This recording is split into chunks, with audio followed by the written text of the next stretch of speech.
Good morning बच्चों, इस video में मैं आप लोगों को लहासा की ओर नामक पाठ का, जो कि राहुल सांकृत्यायन द्वारा लिखा गया है, सार लेकर उपस्थित हूँ। सार बताने से पहले थोड़ा सा लेखक का परिचय दे देती हूँ। लेखक अपनी घुमक्कड़ प्रवृत्ति के लिए प्रसिद्ध थे। इनका जन्म 1893 में आजमगढ़ जनपद उत्तर प्रदेश के पंदहा नामक गांव में हुआ था। केदार पांडे इनका मूल नाम था और इनकी शिक्षा काशी और लाहौर में हुई। पाली, प्राकृत, अपभ्रंश, तिब्बती, जापानी, चीनी, रूसी आदि अनेक भाषाओं के ज्ञाता राहुल जी को महापंडित भी कहा जाता है। श्रीलंका जाकर बौद्ध धर्म ग्रहण करने के बाद इन्हें राहुल सांकृत्यायन कहा जाने लगा, क्योंकि इन्होंने सांकृत्यायन की शिक्षा ग्रहण की थी। इनकी मृत्यु सन 1963 में हुई और सांकृत्यायन कब कहा जाने लगा? जब इन्होंने बौद्ध धर्म ग्रहण कर लिया था। सांकृत्यायन इनके गोत्र का नाम था। प्रस्तुत पाठ लहासा की ओर इनकी प्रथम तिब्बत यात्रा से लिया गया है और यह पाठ एक यात्रा वृतांत है। यात्रा वृतांत में बच्चों क्या करते हैं कि जब कोई व्यक्ति कहीं जाता है तो उसको मार्ग में उस यात्रा के दौरान होने वाले उसके अनुभवों को ही वो लिखित रूप में वर्णित कर देता है और उसी को हिंदी साहित्य में यात्रा वृतांत कहा जाता है। और यह यात्रा उन्होंने राहुल सांकृत्यायन ने 1929 और 30 में की थी। भारतीयों के लिए तब तिब्बत यात्रा प्रतिबंधित होने के कारण लेखक को छद्मवेश में यात्रा करनी पड़ी। तिब्बत की राजधानी लहासा की ओर के दुर्गम मार्ग का वर्णन बहुत ही रोचक शैली में राहुल जी ने किया है। इस यात्रा वृतांत में हमें तत्कालीन तिब्बती समाज के बारे में पर्याप्त जानकारी भी मिलती है और इस यात्रा वृतांत में अनेक ऐसे प्रसंग आए हैं जिससे हमें शिक्षाएं भी प्राप्त होती हैं, जैसे लेखक का नम्र स्वभाव तथा मार्ग में आने वाली कठिनाइयों से हमें किस प्रकार से बड़ी ही धैर्यपूर्वक उसका सामना करना होता है, यह बताया गया है। तो पाठ का सार है, तिब्बत जाने का मुख्य मार्ग। इस शीर्षक के अंतर्गत पहला पाठ बताऊंगी। कलिंग पोर्ट का रास्ता खुलने से पहले नेपाल तिब्बत मार्ग ही तिब्बत जाने का मुख्य मार्ग था। नेपाल और भारत के लिए यह व्यापारिक मार्ग था।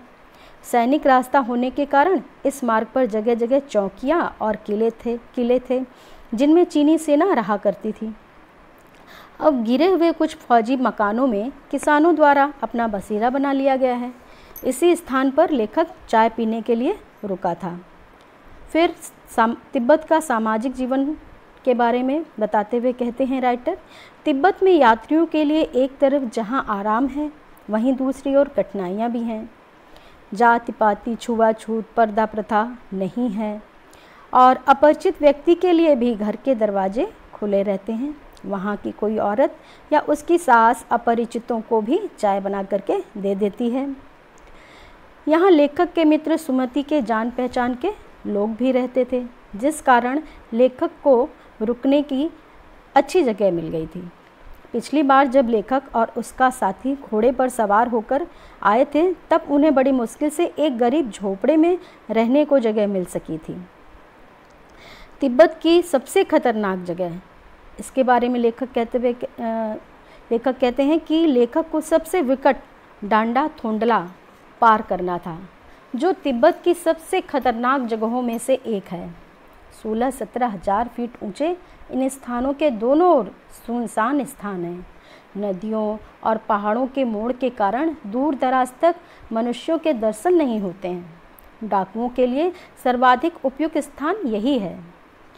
हथियारों का कानून ना होने के कारण यहाँ लोग पिस्तौल और बंदूक को लाठी की तरह लेकर के घूमते रहते हैं।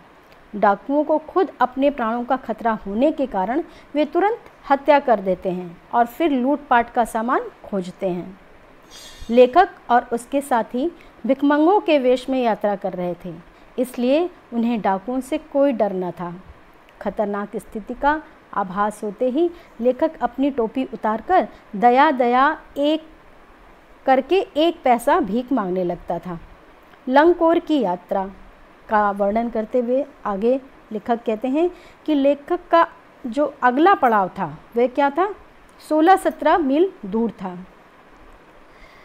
पहाड़ी चढ़ाई और सामान के साथ यात्रा करना मुश्किल था, इसलिए लेखक तथा उसके साथियों ने घोड़े पर सवार होकर चलने का निर्णय लिया। दोपहर तक लेखक अपने साथियों के साथ डांडे के ऊपर जा पहुंचा, जो 17-18 हजार फीट ऊंचा था। यहाँ का वातावरण अत्यंत मनोहर था, जिसके दोनों ओर हिमालय के श्वेत शिखर थे। वहीं कुछ पहाड़ों पर न बर्फ थी और न हरियाली।